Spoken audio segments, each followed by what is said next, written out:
tous, bienvenue à tous dans la cuisine de Bruit de Casserole.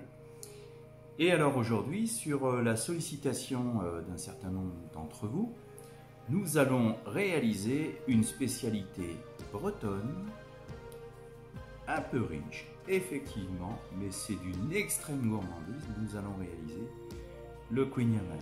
Alors pour le kouign-amann, il nous faudra 500 g de farine,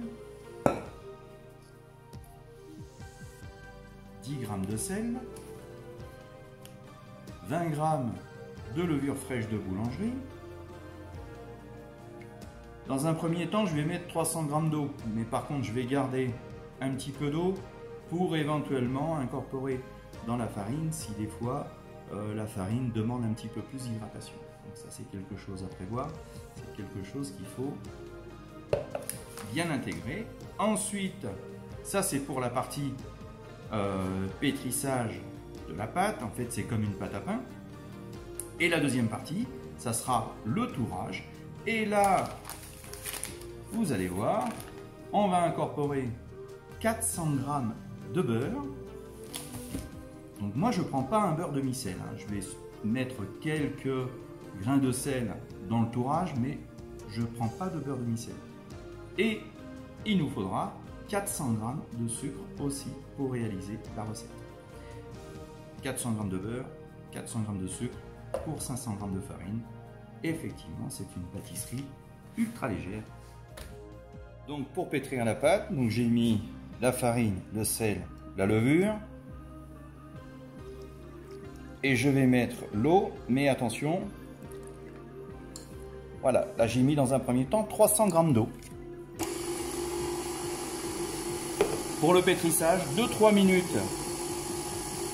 à vitesse réduite, c'est-à-dire là sur le KitchenAid je mets la vitesse 1 et au bout de 2-3 minutes, je vais mettre une dizaine de minutes à vitesse. Donc au bout de 2-3 minutes, vous avez vu, hein, je mets systématiquement 1 minuteur. Et là, voilà, nous sommes partis pour 10 minutes à vitesse supérieure.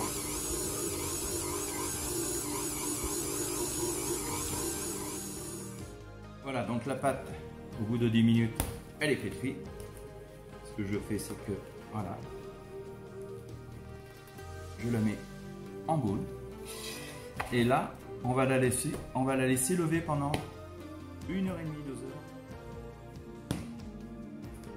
Donc, 1h30 après, donc vous avez vu, la pâte, hop, elle a bien levé, elle a triplé de volume. Donc là, on va passer au tourrage, au beurrage de ces fameux kouign-amann. Alors, on va reculer, hop. Donc, un petit peu de farine.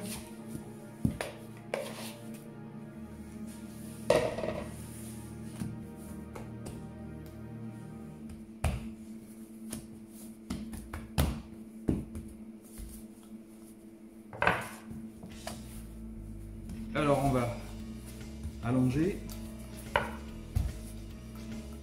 Vous avez vu, là j'ai préparé le beurre. Dans un premier temps, ce qu'on va faire, voilà, on va faire pratiquement le beurre de la même grandeur de la pâte. Alors attention, il y a les 400 g de sucre, donc on sucre bien. Voilà. Là, on va retourner notre pâton.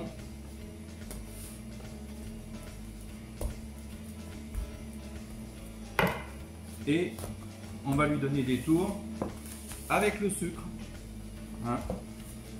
Donc on n'utilise absolument plus de farine.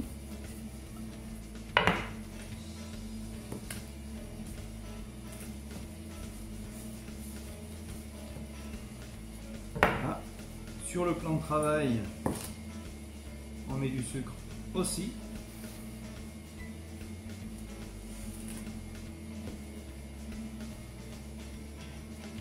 Et là, on donne nos tours.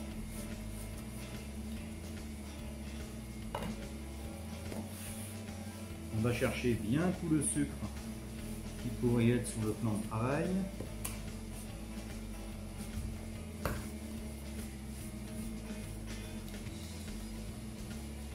Voilà, donc là, ici, sur cette couche-là, ce que je vais faire, parce que je n'ai pas utilisé donc de beurre de micelle, je mets un petit peu de sel, ça va être sympa à la dégustation. Et donc là, je fais un tour, comme pour la pâte feuilletée ou les croissants. Voilà, ce qu'il faut éviter, c'est de mettre votre pâton au frigo. En mettant le pâton au frigo, ce qui va se passer, c'est qu'on va avoir de l'humidité qui va se former. Et donc, il faut beurrer votre moule, encore une fois, du beurre. Donc là, dans un moule en fer anti-adhérent, je vais en faire un. Et dans un moule souple, vous voyez, même le moule souple, je l'ai beurré et par contre, je l'ai tapissé de sucre. Voilà, et ça, c'est important. Donc ensuite, moi, là, je fais 2 Queen Yaman. Vous, si vous divisez la recette, vous aurez un seul Queen Yaman. Donc, on étale. Voilà. Alors faites attention, hein. Hop, on va rouler.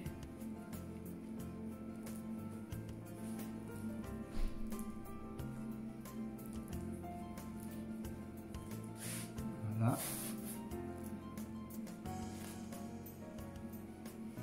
Et là, on va couper un tronçon.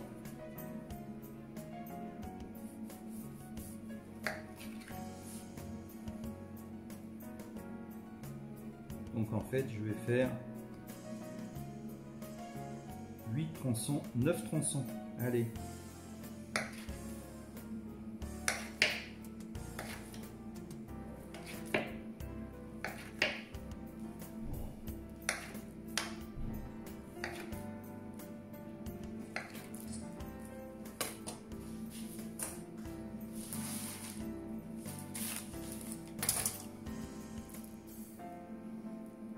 Voilà, et vous les disposez dans votre moule.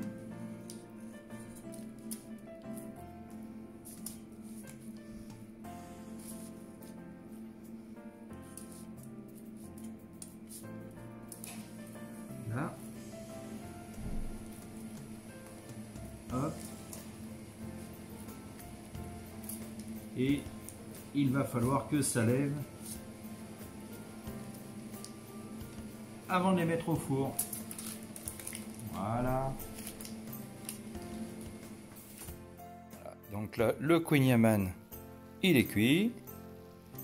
Il vient juste de sortir du four. On va attendre un petit quart d'heure pour pouvoir le démouler.